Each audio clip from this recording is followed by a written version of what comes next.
session of the day. It's always the fun one, isn't it? Yeah, the last session of the day. Have you all had a good day so far? Brilliant. Well, it's not over yet, okay? So my name's Sarah Ratcliffe. I am your chair for this session. I'm also joined here by these two gentlemen, or other speakers, but it's my job here to really make sure that you get out of this session what you came along for. Okay, so with your help, I am going to squeeze these two for every last drop of information that they can give you on performance support. But I'm going to need your help to do that. Are you in? Brilliant. Okay, so I am joined here by Ben Kirby of Teleperformance here. Good afternoon. And yeah, so Ben has got 25 years worth of experience working across many different areas of L&D. And with that, with the size of the company that he works for as well, he has got lots to bring to the table this afternoon, lots of great initiatives. So I want you to be thinking about the questions that you're going to ask him. Also joined here by Daniel Redman from HSBC. Now, Daniel, just recently, with some of the innovative things they've been doing at HSBC, have been lapping up the awards, okay? So there's some really good stuff that they've been doing as well. But of course, performance support, it's a really broad subject, isn't it? Would you agree? Yeah? And perhaps some of you have come along to this session with different ideas as to what that might be. So I just want to kind of gauge what it is, and I also want to gauge where you are in your journey so that we can make sure that we get it right for you. Now, this is Learning Technologies, okay, and there's been lots of tech talk throughout the day. You've heard lots about two little letters, I'm sure.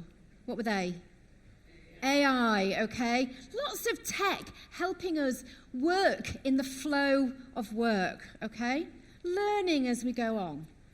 Now, there is something very technical that we all have, and I want you to really consider and embrace learning in the flow of work this afternoon, because what that means for me is about learning as we're doing something, creating that memory repetition of what we're doing. Would you agree? So we're going to do a poll, but I'm going to use something far more complex than AI or tech. Because shortly after this session, you will be going to do something that requires a lot of skill. You'll be heading to one place in this conference. Where might that be? The bar, did somebody say? Yes, we will. So we're going to need an arm, okay? So I want you to get your arms at the ready and just give them a shake out. This is the last session of the day. You're not going to sleep on me, okay? Have we got some arm movement? Brilliant. So we're going to do a poll using our arms so that we are ready to reach for that bar and knock people out of the way as we're getting down there. So I want you to raise your hand if to the statement that most resonates with where you are now in your organization in terms of learning performance support. So the first statement I've got here is that if you feel that you and your organization have got fully integrated performance support, let's reach and raise. Okay.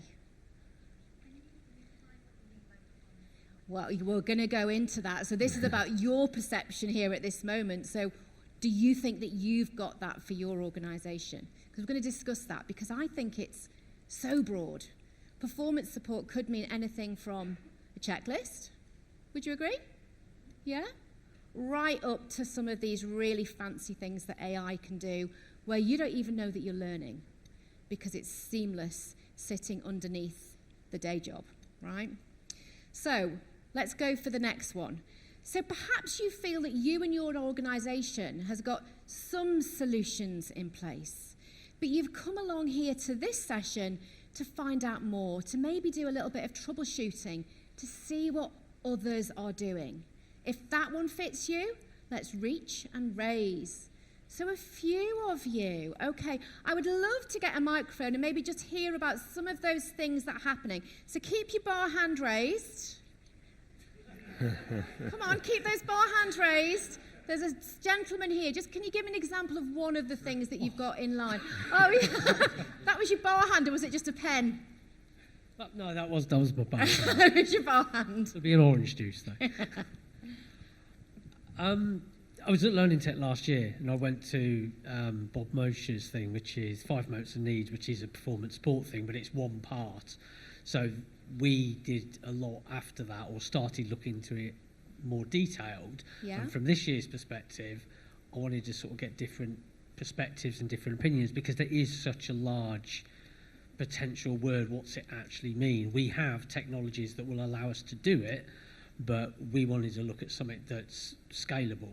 I mean, you could try little bits here and there, but we still seem to fall back quite often to a traditional, rather than say apply first from a 5 Mon perspective, you're doing let's put people through some training and then we'll worry about afterwards after. Yeah. Or we won't even worry about it. It'll just be you go on whatever it is, you do whatever you do. Hopefully you'll remember stuff, but there's very little in the flow of work, depending on how you do that. So yeah, it was to get more perspective. So more perspective, and what I heard there was at scale, yeah? Well, I think we've got 2 people here that can definitely talk to you about scalability. Would you agree, gentlemen? I hope so. I hope so. They hope so. So that's good. Okay, so thank you. Thank you for sharing that. Some of you might be in the room because you're just starting out and thinking, how can I really get more performance support happening? If you are one of those people, you know what you have to do. Let's reach and raise for the bar. I know who I've got to tackle now. So watch out, because the strong arms are the ones that you need to get in front of as we head downstairs. Okay, so are you looking for inspiration? Yeah? Anything in particular you're looking for? No? Just inspiration? I was looking at you because I felt like there was something more coming. You said, "Oh, stop making eye contact." Sorry. I'm quite loud. I don't know if I need a mic. I was interested in the blurb of this session, specifically about the talk of just-in-time learning and in-the-moment learning, because I deal with volunteers, and therefore I would like to, I'm interested, and I don't know if this is part of what you do, in developing an app so that in the moment when they're making the decision they have to make, if they don't know something, they can just get the answers that they want and that kind of solution. So I'm looking for inspiration in that area. Great news, you're absolutely in the right place. Absolutely in the right place. And for the rest of you, perhaps you've got nothing yet set in place. So again, you still get to reach for the bar. So let me see if you've got nothing in place and you've come for some inspiration along the way.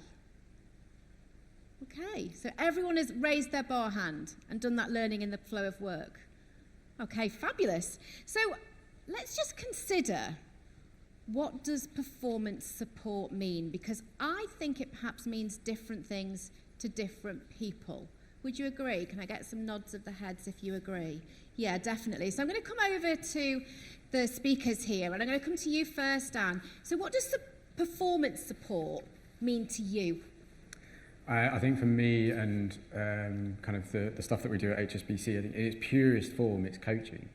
It's providing and spending that time, investing that time in with your people, understanding where they can enhance their performance in their roles, because without that, how do we kind of really progress on further? I think for me, yeah, purest form is coaching.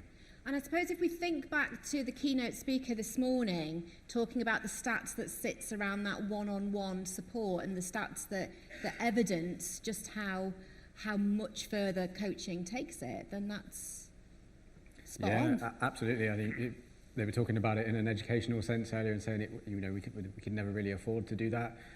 In our work lives, we absolutely can. We just need to create the time, which I know is not easy. And spend that with our people. It's the best way that they will develop and they will learn, and the best way to support their performance. Okay, fabulous. Can I see some bar hands, please, if you agree with what Daniel said? Oh, there's some bar hands there. I'm just checking out the competition. Okay, but coming over to you, Ben, I personally think it's broader than that. And we've talked about this, haven't we? I think it's much broader than that, performance support and learning in the flow of work. But what about you, Ben? Yeah, I agree with what Dan said, but particularly given the nature of our business and what I'm going to talk about, I think for us it's also ensuring that people have the right tools to do what they need to do when they need to do it. So to your point about it being broader, I think there's a lot of what the tools can do to support performance as well at the right time. So they, in our case, people have the information they need to be able to progress and do their job as well as they can. Yeah, and that brings me then next to learning in the flow of work. Now, it's something that's on this topic as kind of an agenda and objective. And I was listening to a conversation just the other week where somebody had said something along the lines of, I think learning in the flow of work is perhaps one of those catchphrases that L&D hook onto.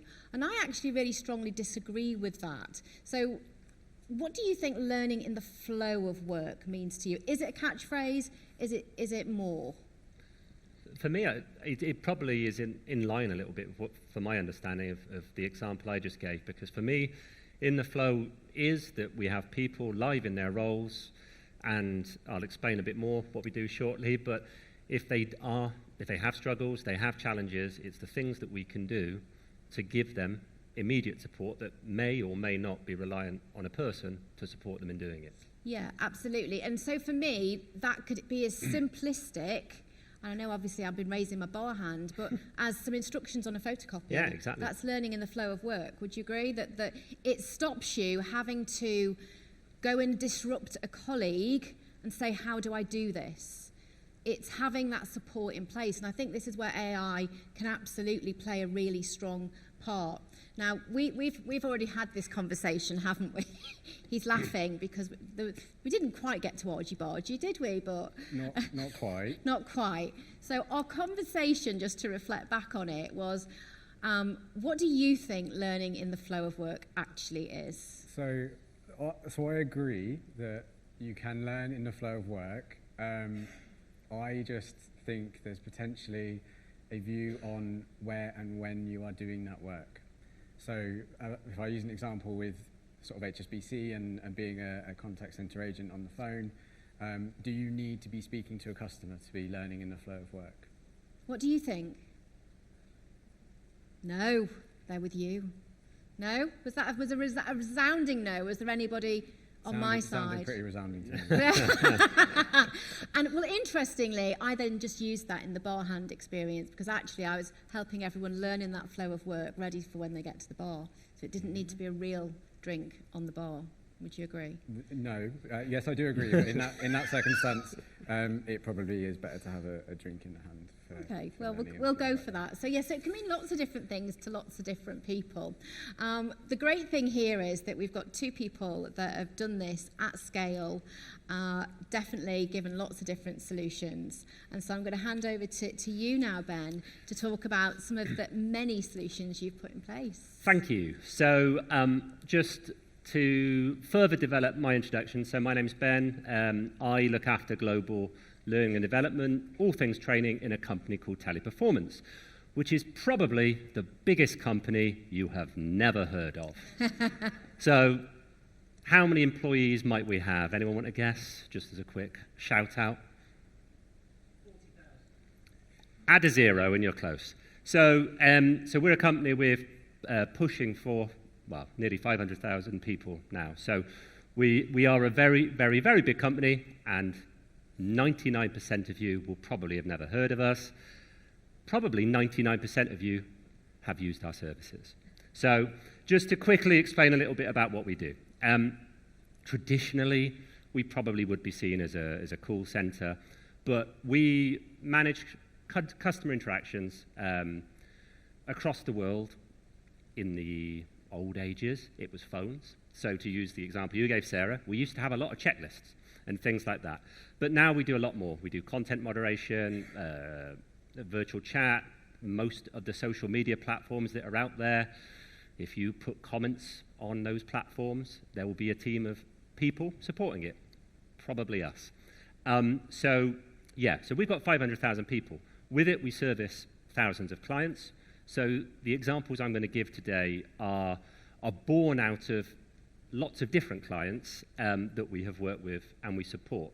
Because, just to give a little bit more context, if we have 30,000 people globally supporting major clients that are, your phone providers, all those kind of people, they come in, they do 2-3 weeks new hire training, and then they are essentially working on behalf of that client. So we've got quite a few examples of of what we do. But to begin with, we're going to take a risk, both on using technology and what you're going to say. So this is why I've been holding my phone, not because I've been checking on things. To begin with, we're going to have a very quick Slido, and let me just see if I can get out the way. So if you're able to, if you can download this QR, I'm going to launch a word cloud, and let's see how it works. So if you access it on your QR code, the question is, what is your experience of speaking to customer service centers in one word? So in one word, what is your experience when you have historically spoken, be it on chat or through phone, with people? Ha ha! Brilliant! You're really surprised, aren't you? It is not. It's mixed. No. Okay, that's very British. Very, very, very, very sitting on the fence. These are great words, aren't they? Frustrating, cumbersome, long-winded. And that is exactly why we're here today. Because all of those words, there weren't many positive words there, are very much linked to why we have to improve the customer experience in what we do, and why we have to be better at doing performance support and learning in the flow of work. So I'm going to spend a few minutes talking about some of the things we've done, and then we're going to progress to talk into one of them in much more detail with Dan. So the first thing I'm going to talk about is the move from theory to practice. So, and I've had to be quite crude with how I've done this, so I'm just going to use a few examples. One of the things we've done a lot with is moving to that practice, because the words frustration, cumbersome, are right. That is what it used to be, because you used to speak to somebody and the people who you were communicating with, be it on chat or on the phone, didn't really have the tools to do their job well, and they didn't have the answers to your questions. But things are genuinely moving at a really fast pace, and we're doing so much more. So on the one hand, left-hand side, we've done a lot of tool simulations. So as an example, we created over 2,000 in last year and the back end of 2022. And linked to Dan's point, we use those in two main situations. We do use them in training, because actually for people, when they go through the training, 2-3 weeks training program so that they can learn about a product, for the purposes of today, I'm going to talk about a gaming console. So they're doing all the support for gaming consoles. When they're working with those consoles, as an example, it's far easier that we use a tool simulation so that they know the system that they're using, and an experiential simulation so they know the tool better than theoretical. So this has been quite interesting. So, and the other thing, sorry, at the top, which I think is an important part, is certainly the clients we work with, there's often no practice situation. So if you imagine you ring in or you communicate with someone, the first thing they're going to do is put details into a platform. If they haven't got anywhere to practice on, we're in trouble. So that's why we've had 2,000 plus tool simulations. And on the next slide, what we'll show is there's had such a big impact on things that are important to us. Customer satisfaction, obviously. First contact resolution. There is so much evidence to show that if we have tool simulations in place, people don't ring back, no repeat, which ultimately is satisfaction. Customer satisfaction is bigger, and also critical error rates are much lower. The other side is probably the more interesting side, and the bit that we all love when we walk around the conference area downstairs, which is experiential simulations. And this is because, believe it or not, some of the environments that we work in, if we are supporting a gaming console client, pre-COVID, it was done in a large building. And pre-COVID, the good contact centers and outsourcers actually had showrooms. So you'd go in, and I would be working there as an agent, and I may have a box of consoles next to me. So it's hard not to name these clients and the iterations, but think of any console provider and their consoles through the years. Our people literally walked in, got given a box, they have all the consoles, customer rings in, I've got a problem with this console, they are there, plug-in leads in the back of it at the same time. We moved to work at home. Suddenly, that was a bit harder to organize logistically. So actually, the experiential simulations, we've built a lot of digital simulations to replicate and empathize, so it has empathication with the customer as well. So other examples which I think are interesting from a customer support perspective, things like hotel rooms. Yes, we often end up speaking to people in other countries when we have support. That's one of the frustrations on your big workload. One of the frustrations is they've never stayed in the hotel chain you're ringing. They may have never been to an airport. Things we take for granted. So by building these simulations, we are giving them the experience, and in many places now, people are genuinely logging on and doing the query that you have, which I'm going to show on the next slide. So just in terms of the tool simulations, what we have here, I could have picked many, many case studies, but these are, my role is global, so these are a couple of UK examples of things that we've done. I mentioned error reduction, quality improvement. People are going through training significantly quicker as a result. Learning curves down, and then also, learning duration is down, and the learning curve speed to proficiency is increasing. That's a summary. You can read these later on. I don't want to take too long. So, here's some whizzy stuff. I talked about experiential simulations, so we do them. It's not just talking. This is one of many examples.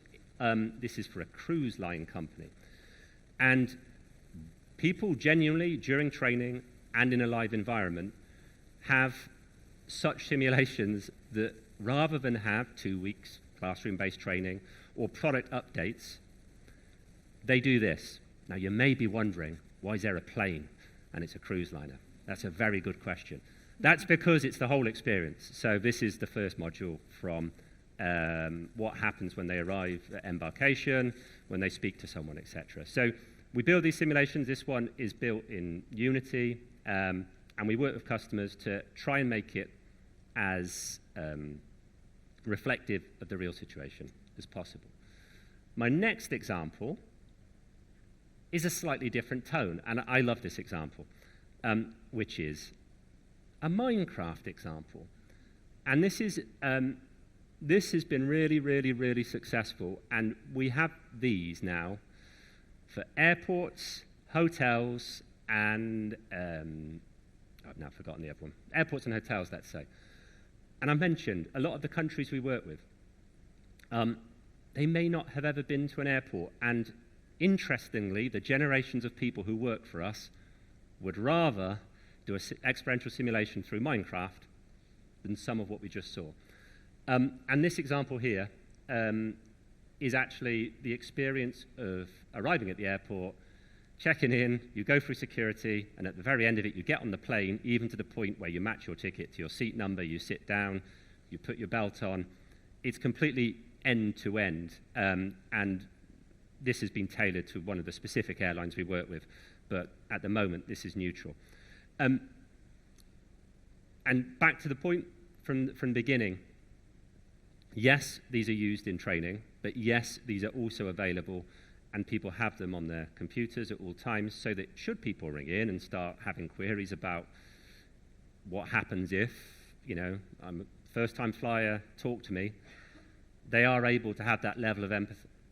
I don't even know if that's a word, empathication. They're able to have that level of empathy that we talk about, and you were talking about AI earlier. It adds that human experience because, yes, you could have a situation where you do some of this and there's AI chat. But actually, if I'm experiencing it at the same time as you're asking me, I'm able to give you that extra level bit of service that we're finding, hopefully, will start to change that word cloud that we did right at the start, where we had words like frustration, cumbersome, because we have so much supporting evidence that the investment in doing these, this is just Minecraft education and an enterprise license, is worth it, and you reap the rewards of it over time. anything you'd like to add at this point before we go on to I'm this just slide? curious as to, I mean, I've got many, many questions here, and I'm sure that you all have as well. But what sort of impact has this had on the confidence levels of those people in the call centres doing this sort of work? I think it's a really good question.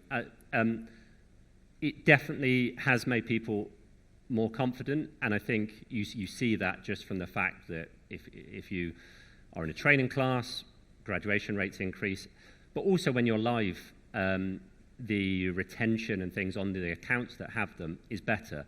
And that's because when there's product updates, if we go back to our console example, something changes, it's so much easier to experience the change by viewing it as we just showed, than in the old days you used to just get given a big pamphlet with all the information to say there has been a product update 3.4.2, this is what you need to know, here's a test, which is what used to happen.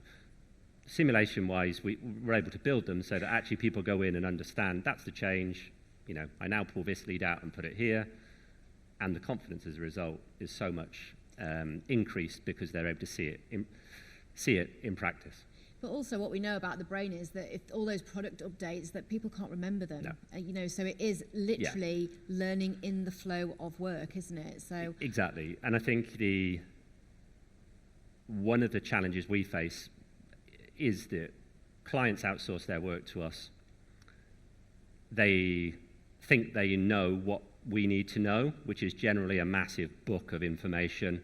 You have to know all this, but actually you don't. You just need the right tools to be able to give people, to your point, the confidence to find the information in the right way and these kind of things. And I think here someone said about the volunteer situation. The top thing here we've got called Digital Floor Worker RPA Assistant was exactly that. We had at the back end of COVID in the Netherlands, we did all their government COVID lines. And we had to recruit something like 10,000 people in a very small period of time. Now, it's very hard to get everybody educated as quickly as possible. So what they did there with this digital floor walker example, they actually used, I get confused, Rocket Chat, I think it is, and we trained the Rocket Chat so that 80% of our call volume, if the representative had a query through the RPA, they could have a conversation with a digital floor walker because it was far quicker and far quicker response than when working from home, finding someone on Teams, ringing them and answering it. So that's a really good example to you where we've done something, we built that, and that wasn't a particularly huge investment or task, but the outcome of it is massive. Yeah, and I want to talk about the money side of it as well in terms of the cost savings, because sometimes the barrier to putting some of these support things in place comes down to budget. Would you all agree? Yeah? So what sort of impact has that actually had? So we may have a big company of 500,000 people. I can probably assure you our budget is per person probably lower than most L&D budgets. So and that's just because we're an outsourcer, our margins are very, very, very negligible. So these, yes, there is some cost to it, but it's about how we quantify the output of it. Most of what I've shown you, we have shown has reduced training cost because we're talking over 2 weeks. It's reduced upskill training, and it's improved learning curve speed to proficiency. It's quite easy to quantify the success of some of these because they are fairly specific in what we're trying to achieve. Brilliant. Okay. So we are going to take it to questions in a moment, but what you can see here on the screen are many of the initiatives that you have been putting in place. Is there any in particular, and you can use your bar arm again here, are there any in particular that you would like to know more about? Because we can't talk about them all. So if you've got any that you think, I want to know more about that, now is the time to give me a little wave. Okay, I'm going to come over here to you. Yep. What was that, sorry? Sorry, if you didn't hear, it was Gen AI mail summaries. Lovely. Yeah. Okay, cool. So we have we do a lot of email support, so thousands and thousands of emails. The tool that we have in place for many of those now is that when the email comes in, there is a tool that automatically summarizes it into 3 to 4 key points for the person to read, and then automatically generates the reply that they then edit. They have to still read through and edit to reply. So it essentially does 2 to 3 of the steps. It will never for us, it will never remove the human, but it means that we can be much more efficient, and actually, from a learning perspective, people are learning on how to improve the work that they do. So we have, it's one of the core offerings we have now. So again, we would have a lot of evidence on that. And just by the explanation, you can probably see how much of a cost saving it would have on what people can do. Brilliant. I can see some more hands raised as well. I'm going to come over to this side where there's a gentleman here. Well, I think we've got a mic that's coming to you as well. Or you can shout. Or you can shout. I was just interested in the AI coaching and what your thoughts are on how that works. Yeah, so this is a good one, and I don't want to steal this man's thunder who has awards on it. So all I would say is we have done a pilot similar to what Dan has done. I'll just very quickly describe it. We have got good success from it. This is one example from a client in Mexico, and the investment has already shown quite a lot of saving. We followed a guided video demo, unguided model, which Dan will talk about in a bit, and we have found good success in it.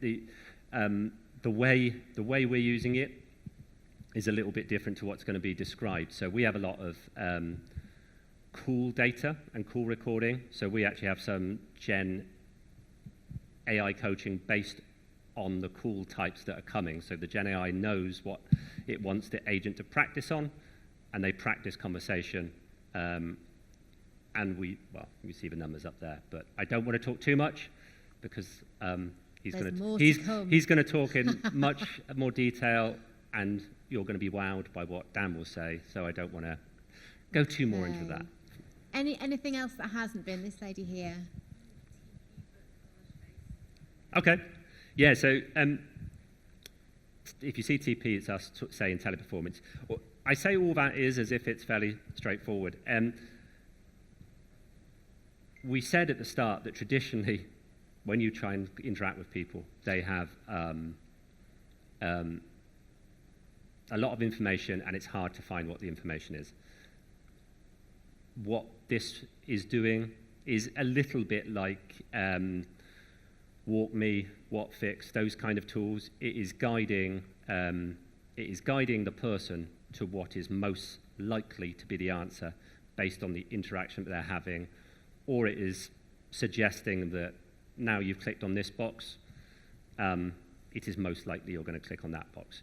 So again, it's part of the learning, definitely in the flow, because it is helping people access the information quicker. And we all know, biggest word in the middle of the skill cloud, biggest frustration generally when we interact is the wait, the whole time, the uncertainty. So it's getting people to the solution as quickly as possible. Yeah, time's a big thing there. So thinking about all of this, is there anything else that anyone wants to hear about? Or have you got any questions? Lady in the stripy top here. So what's the difference between the TP book and the digital floor walker? Yeah, good question. So the book, there is information. So if you imagine a knowledge base, there is a knowledge base, and it is guiding you through the knowledge base.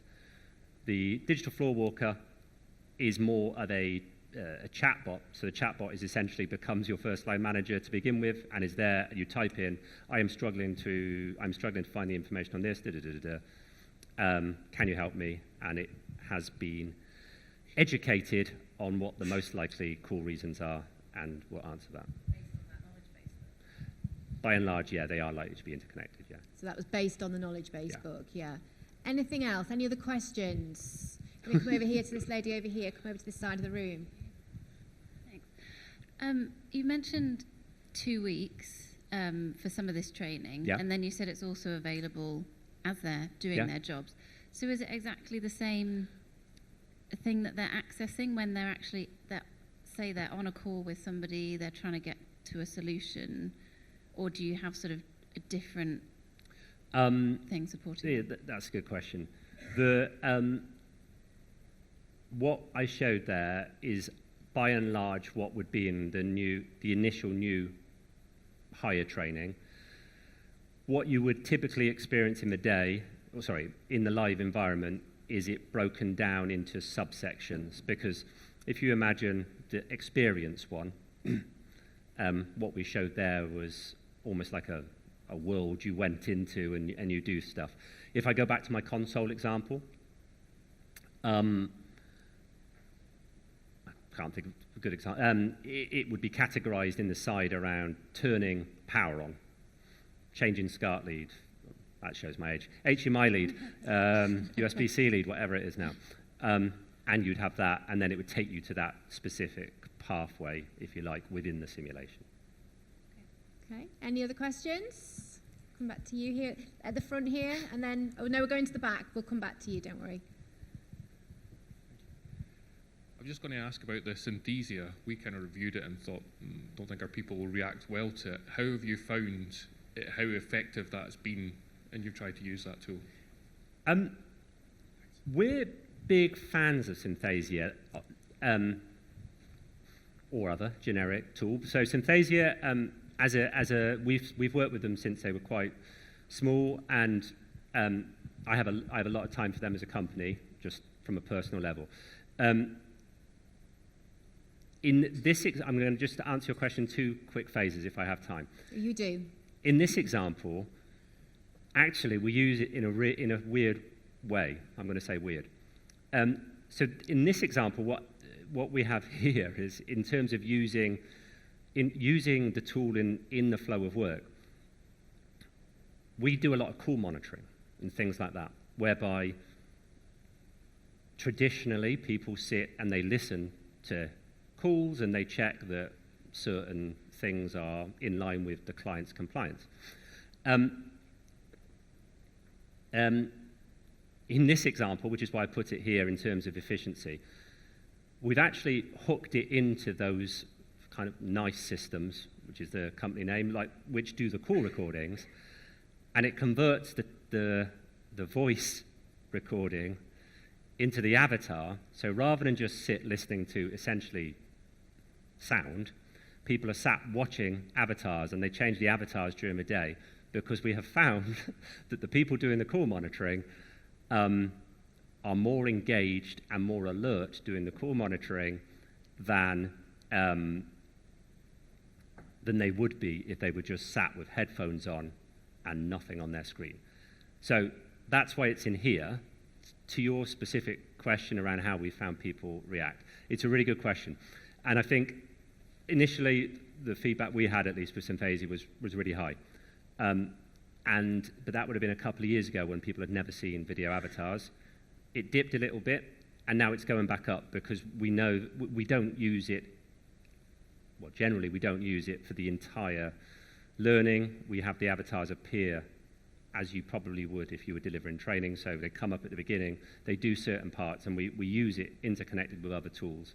And the other thing with a tool like Synthesia is they've just really enhanced their avatars, so that whereas at the beginning they were fairly two-dimensional and didn't show much emotion, I think it's this week there's another new release where they're starting to raise eyebrows, smile, and automatically do other things that I think will make it much more engaging again, because probably like all learning content, if it's the only thing you use, people get a little bit I'll say bored with it, because they're just seeing the same things. But I think they've done a really good job at updating it and updating how you're able to display it, changing the size, moving the avatars around. They've got two-way conversation now, which they didn't used to have. We make a lot of content with Synthesia. Just to jump in there, it'll be about the predictability of what's coming next. So as they get used to it, that's going to have that impact, yeah?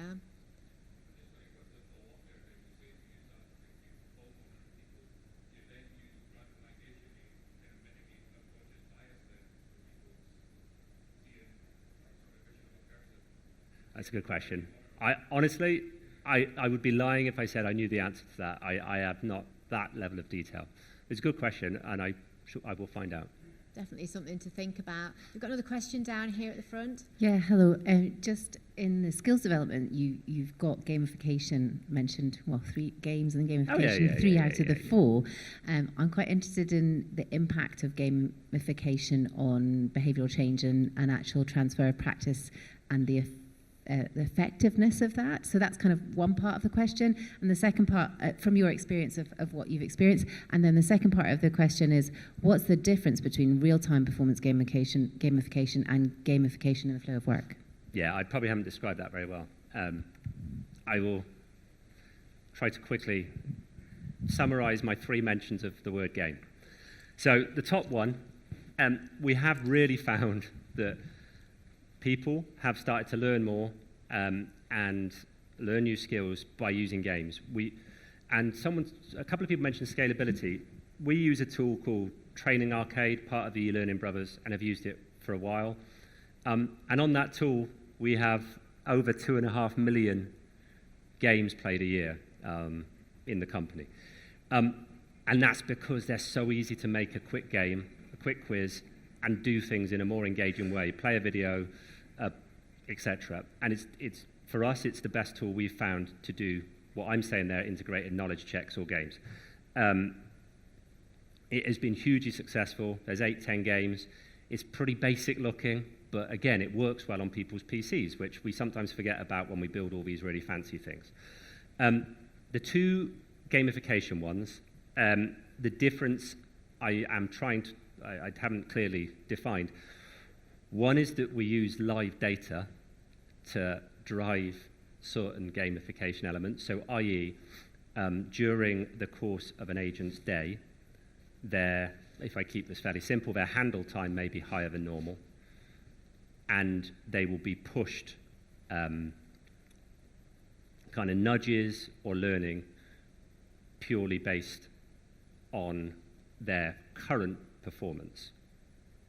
The one at the bottom is more that, I don't know, there's been a process change, so the nudge kind of appears in their day-to-day work when they are available and not on some form of contact, and there is a game or something automatically connected to them being available that they can play to develop a certain skill, say a console update that I mentioned earlier. That's the separation that I have between the 3 games, but I haven't described them very well.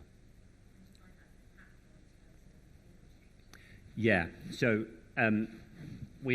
there's one example. This is just from one client in Mexico again on the one I'm serving real-time performance gamification. This tool we've had a lot of success with. It is with Centrical, who some of you may or may not know. I'm not sure if they were here or not today. We do, as a company, use them a lot. They are our preferred vendor on real-time gamification. I don't want to read out all these numbers because these are part of the deck that you'll be able to download. So feel free to take a picture or whatever you need, and there will be more time at the end for more questions. But I want to move on to Dan, who's going to talk to us about one of his innovations that they've brought into place at HSBC. Yeah, so good afternoon, everyone. Thank you very much. I've got the graveyard shift before you all go home and party. Excuse me, Daniel. That isn't the most professional opening, regardless of how funny you think you are.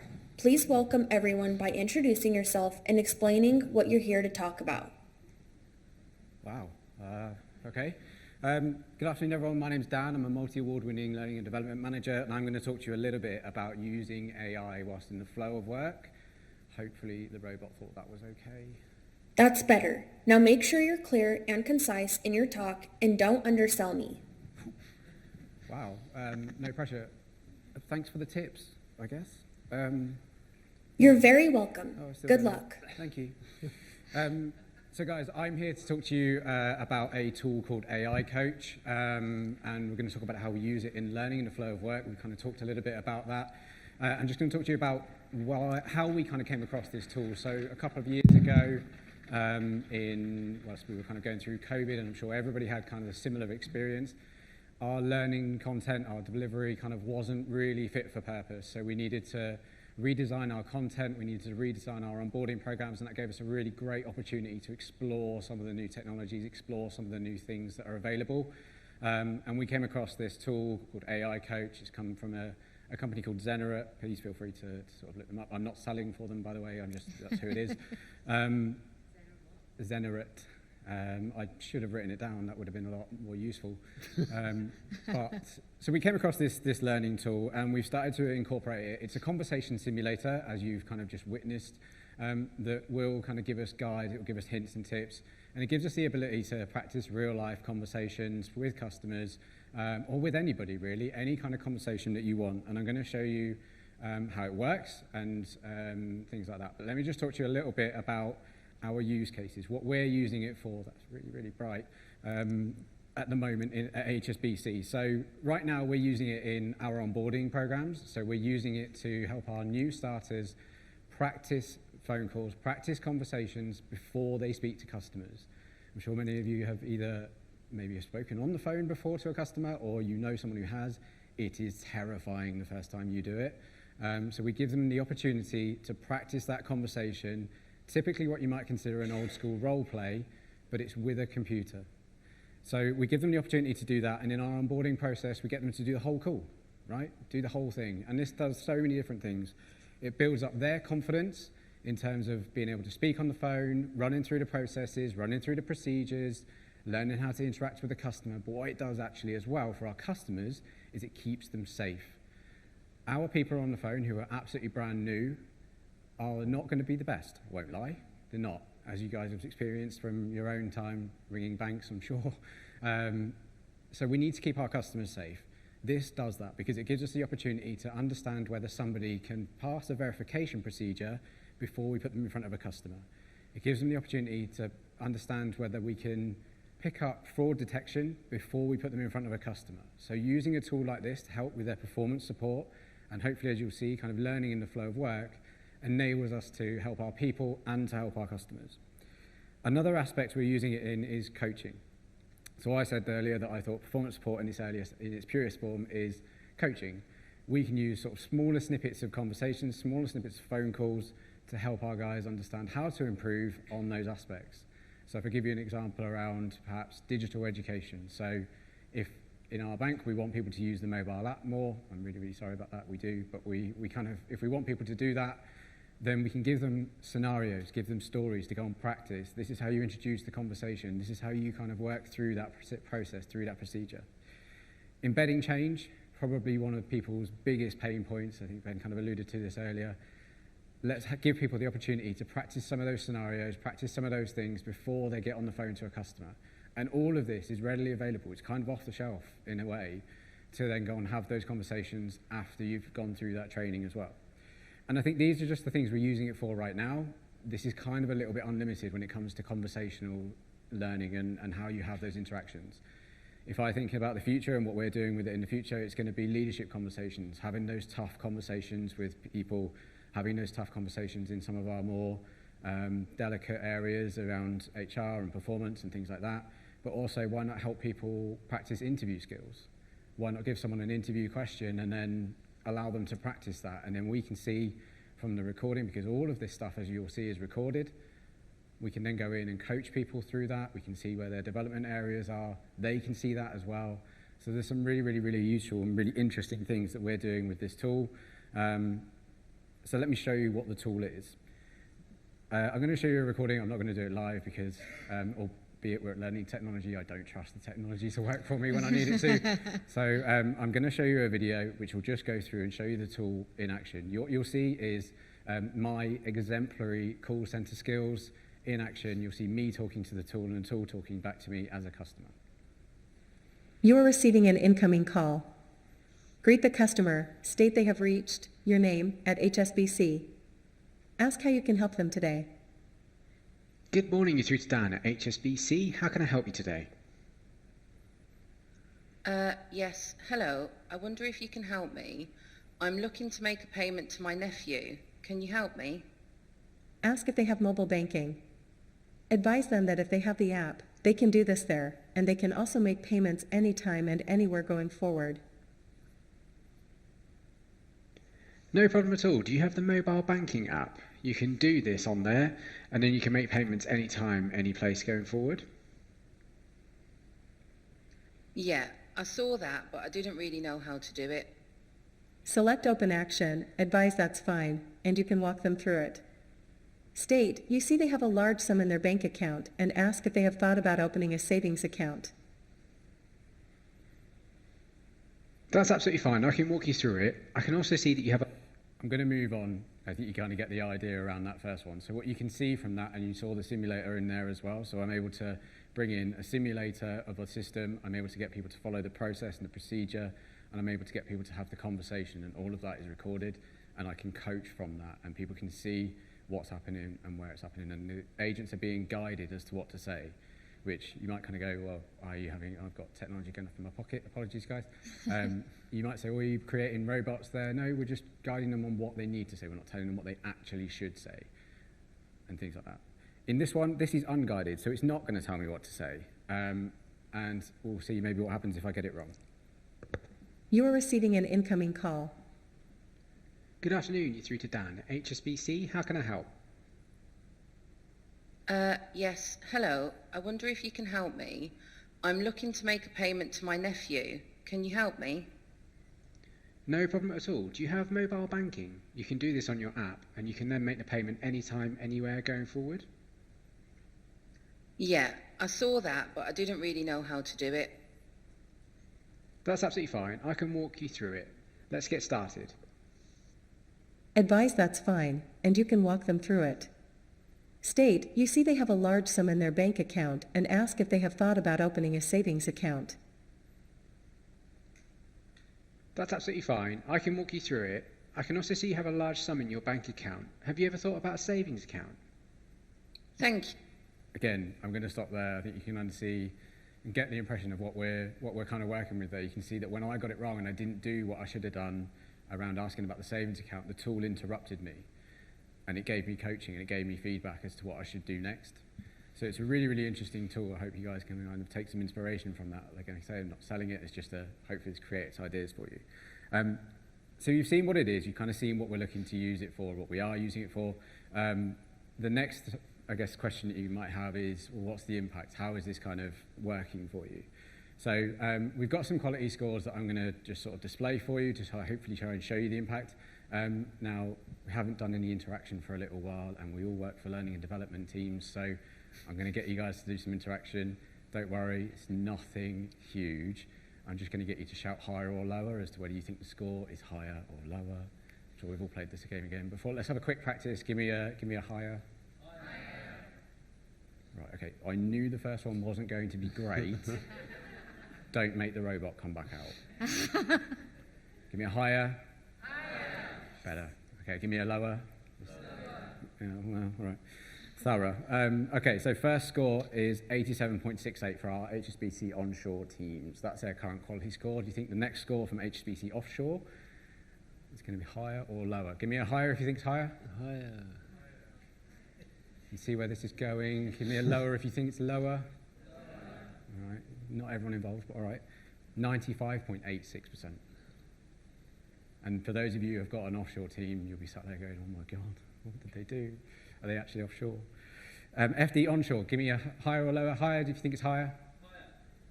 Oh, that was very definite, wasn't it? I mean, jumping the gun a bit, all right.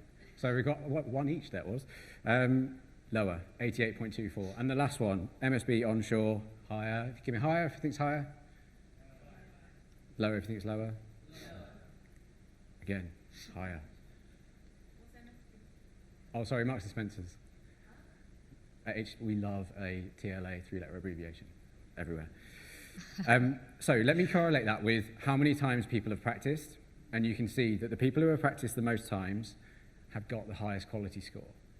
So we can see that this is making an impact. We can see that this is actually improving our people through practicing those conversations, taking that offline when they maybe need a bit of support, through coaching, through conversations with their managers, or in the onboarding. If they come through, we've mentioned some of the work that we introduced this with has won us some awards. This really, really does work. This kind of tool and not to mention some of the things that it does from a cost point of view. So that is ultimately going to be your next question, how about the money? Yes, this tool costs money. I'm not going to lie about that. I'm not going to tell you how much we pay for it, but it does cost money. But I think what we did was think about the way that we think about how we're spending this money. So because we've taken away the fact that we're doing role plays with people and we've made this automated system, we're able to put people that we would do your role plays with back on the phone to help our customers and hopefully get you through quicker, judging by the poll at the start, maybe not so much at the moment, but what it's meant is that we can put £1 million worth of salary back on the phone. So it's not necessarily that it's cheap and it's effective, it's that actually if you think about the way you're spending your money, we haven't made a direct saving, but we've made an indirect saving because we've put money back on the phone where we would have hired people to do that. So hopefully that kind of gives you a little bit of an idea. This is just to round it off, this is some of the feedback that we've had from our people who use it. So you guys can kind of take that in and have a little think. Like I say, I'm not here to sort of sell this tool to you. I'm hopefully trying to give you some ideas around what you can do to go back to your teams, go back to your people, and explore what's out there and think about how you might be able to use some of these tools that are really, really cool and kind of implement in the right way. I think the talk today, and a lot of AI talk, has been around content creation and using AI. I think using AI is good, but let's not use it for the sake of using it. Let's use it in the right ways. I can't do a little mic drop because it's attached to me, but I'm going to hand back to Sarah now and finish up the session. So. Thank you. Yeah, some great stuff in there, and I know that you've got questions. What I would say is that I think the evidence there on that practicing time and the impact that practice has on our learners is that direct correlation through to performance. And you can see where those numbers are stacking up, can't you? So we are going to do some more practice so that we can get to the bar, okay, and to help you ask your questions. So we're going to use our bar hands again. So can you raise your hand, please, if you've got any questions for either of these two gentlemen while we have got them? And we've got a mic there at the back. So if we start at the back and move forward as best we can, and we'll get some of those questions dealt with. My question's for Dan. Actually, the early part of my career was actually at HSBC, so I know it was a 12-week induction program back then, and you said you're using it for onboarding. Yeah. What does your onboarding time frame look like with these new tools in place? Has it reduced it quite dramatically? So that aspect, so what I would say, it hasn't reduced it, but I don't think we necessarily wanted to. I think what we wanted to do from bringing in the tool was give people a slightly more realistic version of having conversations with people than a role play where, within a role play, and this might sound a little bit fluffy, but within a role play, it's pressure on the person who's playing their customer, right? Because they've got to nail that customer brief every single time. They've got to be that angry customer. They've got to deal with that. We're recording it once, and we're having people play that thousands of times and practicing as many times as they want to. So what we're doing is giving people the unlimited resources to go and practice that and hone their skills before they go and talk to customers. The program that we designed is actually now massively longer, but that's just through other different reasons. So I think it depends what you're looking for the tool to do. If you're looking for it to reduce your training time, I think it will do that, but we didn't use it for that. I don't know if my microphone's on. I'll speak loudly. The slide I had on AI coaching, purely coincidentally, is the same vendor, which we had used in Mexico. And we'll hold our hands up. We did want it to reduce training duration because we're an outsourcer, and the sooner we have people trained and skilled to start taking some calls, the sooner we make money. We reckon it saved, integrating things like AI coaching on some of these tools, it's about 10%, at least 10% plus. If we kind of look at all the things I've talked about, we've got programs where we've gone from 3 weeks to 2 weeks by making it much more experiential from the beginning and using AI to guide people to the knowledge that we used to spend, probably maybe what you're referring to, weeks just kind of making people remember things as opposed to being able to use the tool properly to be able to find the right information. So in our example, a lot of what we've talked about today, we've knocked days off as opposed to hours, which is significant given size. Brilliant, thank Sorry. you. Another question. For Dan, or for either of you, since you both used tool, I guess how onerous and labor intensive is for you to build that knowledge behind for it to be able to coach and to know like the nuances of, oh, you should be saying this or you should be doing this, or especially if it's a more like nuanced skill you're trying to build. It's not just like a, you should have said this or this, you know, in this scenario. How much does that do, and how do you build that knowledge base behind it to be realistic? Yeah, do you want to? I was going to bring that over to Sorry, you. shall I go for it? Yeah, you go. So I think it depends on the tool that you use. There's several versions of this type of tool out there, so not only just the one that Ben and I use, but there are different versions of it, and some do generative versions of the stories, which will take no time at all to create, which is really, really super exciting. I think it depends what you want it for and how specific you want it to be. It can be quite labor intensive, but I would argue that just writing role plays in the first place will be anyway. So I don't think you're really necessarily removing any of that work or kind of adding to it.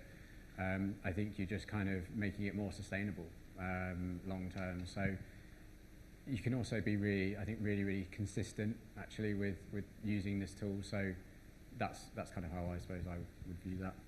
Lovely. Yeah, brilliant. Another question, please. Frick the life out of me then. Stealth. So there's one comment, one question, I suppose, to Dan. One comment was, I find nothing more annoying than when I want to do something like a transfer and I get sold up to a savings account before I actually get to do the savings thing, but the transfer. But anyway, that's another thing. Is this something? So we're talking about flow of work. So I suppose this is one version of in the flow of work, as in your training at work. Does this also allow for the coach to be listening to live calls and giving advice during live calls as what people could be saying? This tool doesn't, but I think what you've just said there is exactly where contact centres will probably want to be. I think this is the start of this type of journey. I think if you're able to build a tool that listens to those calls live and provides prompts as you go, that is a bit of a game changer, isn't it? So if there's any developers in the room, challenge. And no, that's fine. Thank you. I was just going to add, we've got, I can't remember if it was on one of my AI points or not around efficiency. There are tools that are real-time sentiment, and they will essentially flag up, they will listen to what the customer's saying, and they will flag a suggested view of the customer's current satisfaction level, and it will start prompting you on how to adapt what you're saying based on it. We have used some of those tools. Understood. And the audio that came with the question, when it was kind of saying you could ask this, was that just for the effect of the audience here, or does it actually do that in your ear? Because I can actually read the instructions quicker than I can listen to them say it. Yeah, again, I think it depends on the tool that you use. Some tools you can remove the wording and so on and so on, so you can have it just conversational.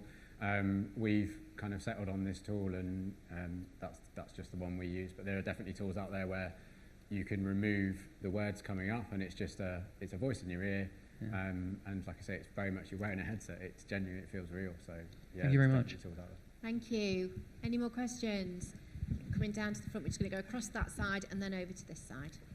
Hi, similar vein to my question before, but after the initial training, can you talk more about sort of the on-the-job, like when they're actually doing the job support? And partly that probably came from that last question, but anything else you have to share on that? So I think for us, we have a bank of kind of scenarios, of situations, of stories, based around what we want our people to achieve on the phone, what we want them to do on the phone, how we expect them to kind of behave. Obviously, within the call centre, you'll all have, your sort of quality schemes and your metrics and stuff like that. So we have a bank of scenarios that we use where if somebody is kind of maybe struggling with, like as I mentioned, like the kind of offering mobile banking as an app, you'll be guided to go and practice that story and kind of use that as part of your coaching and part of your performance support. So perhaps not quite in the flow of work in the way that we know in the flow of work has, but pretty close. Brilliant, thank you. Lady at the front here. Yeah, thank you. And let me frame this question this way. Scenarios which one you mentioned, I see more towards mentoring part of, right? When you have directive, you have scenarios and you have directive answers or something like that. What about real coaching? When we want to bring questions, right? We want to bring people to the situations when they start thinking, right? Okay, what is it? What is it the right way to do? So the next time when you don't have scenario, which one could come, like COVID came and you don't have bank of answers for that. But do you have examples where it was like, yeah, probably real towards coaching range? It's a really, really interesting thought, isn't it? Like, I think, again, this tool won't do that, but what it hopefully has done for you guys today is it sounds like it's kind of almost spiked a thought in your mind, like, okay, what can we do next, right? Like where, I don't know if anybody caught it on mic, but Ben kind of said at the start, it was like, well, after this session, what does this session look like next year? Yeah. What does this session look like 2 years from time? So I think this is a really interesting start, and I think it will only improve, and I think you'll get to that stage. If it's not already out there, I haven't seen it, but I haven't gone there are some good soft skill AI coaching tools out there now. We're piloting one as a well, I won't go into all the details, but and they're surprisingly good because they're honed in to ask proper coaching questions at the right skill level. And I was really surprised how good it was. And to the gentleman's point in the back, you could select whether it was voice or audio. So I actually was doing it, and rather than have a virtual executive coach where you plan your session a week ahead, I actually found it really useful on the pilot I had on their sandbox around actually just it being here and saying, I'm about to go into a meeting, I'm struggling with my boss on how to do X, Y, Z or whatever. Have you got any advice? And it really asked really good questions back. I was amazed how good it was. Genuinely, I thought, whoa. It kind of stopped me and I gave it to one of my colleagues who is a really good coach himself. I was like, can you try this? Is it just me thinking this is particularly good? And I'm genuinely surprised how good it was, particularly compared to when we tried something a year or so ago. And those you get off-shelf? Yeah, and that was just an off-the-shelf product, untailored to our company. We just had their sandbox AI coaching environment aimed for soft skill development. Yeah. And there'll definitely be vendors downstairs talking about that. Now, I know that there was still some people that had questions. These two gentlemen will be around, okay? I think they've put their links up on the screen, so I'm sure they're happy for you to connect and ask them with more questions. So what we absolutely know that learning in the flow of the work and performance support are not just throwaway quotes that we have in L&D. It can be really effective. There's some great tools out there and some great initiatives as long as we keep talking and keep exploring this together. So, are you ready? Are we ready? Before we go and use our bar hand, we'll use these, give a big round of applause to both these guys for coming along and sharing their thing.